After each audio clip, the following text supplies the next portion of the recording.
The morning the Alpha King arrived, the whole Blackthorn pack gathered in the training yard to greet him. Lyra Ashwood stood at the very back, half hidden behind the older wolves, hoping no one would notice her. She was used to being overlooked. Her wolf had always been weak, thin, and pale compared to the powerful wolves around her, and most of the pack had long since stopped expecting anything from her. Her father had been a beta once, respected and strong, but after a battle years ago, he had lost his rank and his pride along with it. Since then, the Ashwood name carried a quiet shame that Lyra had grown up trying to outrun. She trained harder than anyone. She woke before dawn to run the forest trails alone, pushing her body until her muscles screamed, hoping that one day her wolf would finally match her effort. It never did. No matter how hard she tried, her shift remained small and fragile, more like a large dog than the fierce wolves that ran beside her. Alpha King Draven Cross stepped out of his black car with the kind of presence that made the entire yard fall silent. He was tall, broad-shouldered, and carried himself like someone who had never once doubted his place in the world. His eyes swept over the gathered pack, cold and assessing, judging strength the way a merchant judges goods before a trade. He was here to inspect the Blackthorn pack before finalizing a merger between their territory and his own kingdom. Every wolf in the yard understood what that meant. If he found them weak, unworthy, the merger could fail, and their pack would lose the protection and resources that came with joining a stronger line. The inspection went smoothly at first. Draven nodded at the strongest fighters, asked sharp questions to the betas, and seemed satisfied with what he saw. Then his gaze landed on Lyra. "You," he said, his voice cutting through the yard. "Step forward." Lyra's stomach dropped, but she obeyed. She walked forward on legs that felt unsteady, and stopped a few feet before him, keeping her eyes lowered, the way pack custom required. "Shift," Draven ordered. She hesitated only a second before she let her wolf take over. The change rippled through her body, familiar and painful in its incompleteness. When it was done, she stood on 4 legs, smaller than every other wolf present, her fur a dull gray instead of the rich colors that marked strong bloodlines. A ripple of quiet laughter passed through the crowd. Draven did not laugh. He simply looked at her with something worse than amusement, disappointment. "This is an insult to the bloodline," he said, loud enough for everyone to hear. "A wolf this weak has no place among warriors. She should not be counted in your ranks, and she certainly should not be training beside wolves who might one day need to depend on her in battle." The words landed like physical blows. Lyra shifted back to her human form, her bare feet pressing into the cold dirt, and said nothing. There was nothing to say. Arguing with an Alpha King in front of the entire pack would only bring more shame, not less. "Strip her from the training ranks," Draven told the pack Alpha standing beside him. "Let her serve with the Omegas instead. It is the only role suited to a wolf like that." Lyra bowed her head, the proper response to a command from someone so far above her station, and turned to walk away. She did not cry. Not there. Not in front of everyone. She waited until she was alone in the trees behind the training yard, before the tears finally came, hot and furious, and humiliating in their own right. She did not know, could not have known, what those words had truly done. Generations before Lyra was born, there had lived a wolf queen named Illyra the Unbroken. She had ruled with a power so vast that rival kings feared her name alone. But power like that always draws enemies, and one king in particular had hunted her bloodline with a hatred that bordered on obsession, determined to erase her line from existence so that no one could ever challenge his rule again. Illyra had not been able to defeat him outright. Instead, she had done something rarer and more difficult. She had sealed her power deep within her bloodline, hiding it inside her descendants like a sleeping ember, protected by a curse that would keep it dormant until the exact right conditions called it forward. The seal was not meant to be broken easily. It required 3 things to align. The bearer had to face mortal danger. The bearer had to be humiliated before a ruling alpha, and the bearer's very right to exist had to be directly challenged. Draven Cross, without knowing it, had just fulfilled 2 of the 3. That night, while the pack settled into uneasy sleep after the tension of the inspection, a group of rogue wolves crossed the northern border. They belonged to the same bloodline that had once hunted Illyra centuries before, and they had been watching the Blackthorn territory for weeks, waiting for a moment when the pack's guard would be weakened by outside politics. Draven's visit, and the uncertainty it stirred among the pack, had given them exactly the opening they wanted. Lyra was in the small cabin near the eastern edge of the territory, the place where the unranked and the Omegas were housed, still awake and staring at the ceiling, replaying the humiliation of the day over and over. She heard the first scream before she understood what was happening.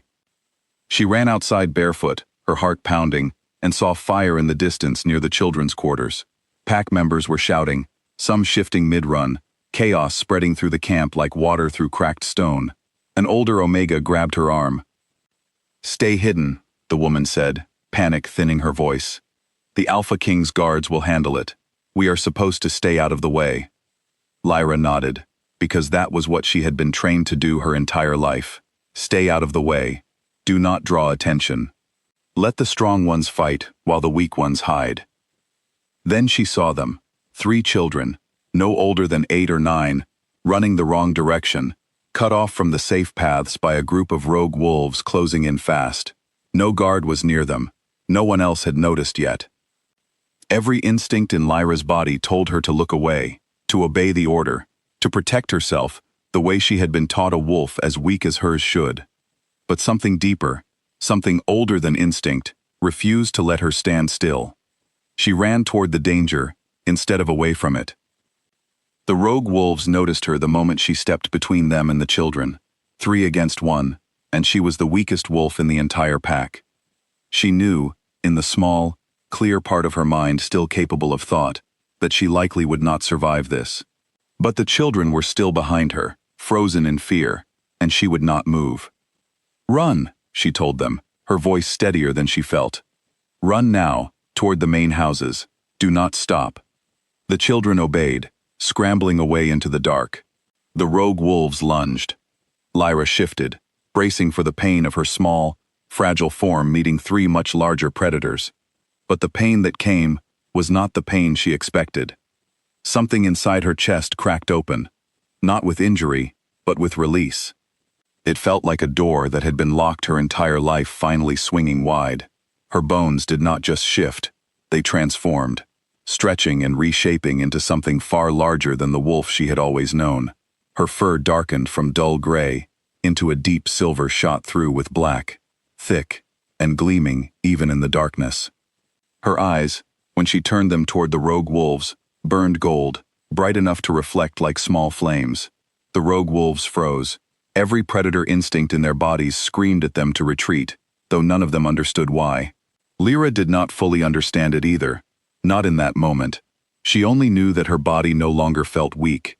It felt like it had been waiting her entire life to become this. She moved before they could recover, faster and stronger than she had ever been. The fight that followed was not a fight so much as a correction of the natural order.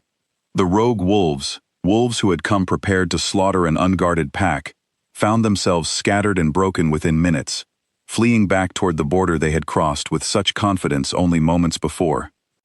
By the time Draven Cross arrived at the scene, drawn by the sudden silence where there had been chaos, the battle was already over. He found Lyra standing in the moonlight, breathing hard, her massive silver-black form still holding its shape, gold eyes glowing steady and calm. Every wolf on the field, guards included, dropped low to the ground the instant they caught sight of her, an instinctive response buried so deep in their blood that none of them could have resisted it even if they tried. It was the reaction owed to only one kind of presence. A queen. Draven stood frozen for a long moment, his sharp mind working quickly to piece together what his eyes were telling him. He had seen old texts, stories passed down through royal bloodlines about a queen whose power had vanished centuries ago, sealed away and lost to history. He had never imagined he would witness it return, and certainly never imagined it would emerge from the same wolf he had humiliated in front of her entire pack only hours earlier. Lyra shifted back to her human form slowly, her chest still rising and falling from the effort of the fight, silver light fading from her eyes but not disappearing completely. She looked at Draven, and for the first time since he had arrived at Blackthorn territory, she did not lower her gaze.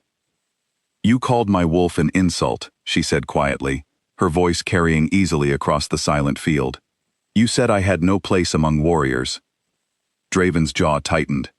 He was not a man accustomed to being wrong, and he was even less accustomed to admitting it.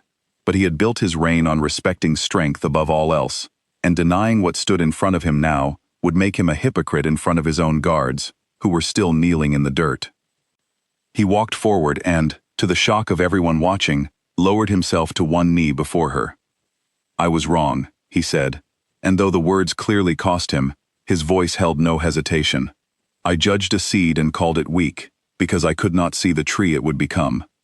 That mistake is mine to carry, not yours. Lyra studied him for a long moment. Part of her wanted to walk away, to leave him kneeling there and let the humiliation sit with him the way his words had once sat with her. But she had spent her whole life dreaming of being seen for who she truly was, and now that it had finally happened, she found that anger alone could not fill the space where that old wound had been. I do not need your apology to know my own worth, she said. I have always known it, even when no one else could see it. But I will accept your respect, if it is honest. It is, Draven said, rising to his feet. And it is more than respect. The bloodline you carry was hunted once, by enemies who feared what you could become. Those same enemies sent the wolves who attacked tonight. This will not be the last attempt. If you are willing, I would stand beside you against them, not as your ruler, but as your ally. Lyra glanced back toward the village, where the pack was slowly emerging from their homes, staring at her with expressions caught somewhere between fear and awe. She thought of her father, who had lost his rank and his pride in a battle years ago, and of all the years she had spent believing she would never be enough to restore what he had lost. She thought of the children she had run toward instead of away from, safe now, because she had refused to stay hidden. She was not doing this for Draven Cross, and she was not doing it to prove anyone wrong. She was doing it because the enemies who had hunted her bloodline for centuries were still out there, and the power that had finally woken inside her was not finished yet. Alliance, she said, not command. If we do this, we do it as equals. Draven nodded, something that might have been the beginning of respect settling into his expression, as equals. Lyra turned to look at the pack gathered behind her, the same pack that had laughed only that morning, when her wolf had shifted small and gray in front of the Alpha King. No one was laughing now. Her father stood among them, tears in his eyes, pride written across his face, in a way she had not seen since she was a small child. She let out a slow breath, feeling the last traces of gold fade from her vision, though the strength beneath her skin remained, steady and sure, no longer sleeping. You mocked my wolf, she said, loud enough for the whole silent yard to hear, her eyes finding Draven's one last time. Now bow to my crown. And for the first time in longer than anyone could remember, an Alpha King did exactly that.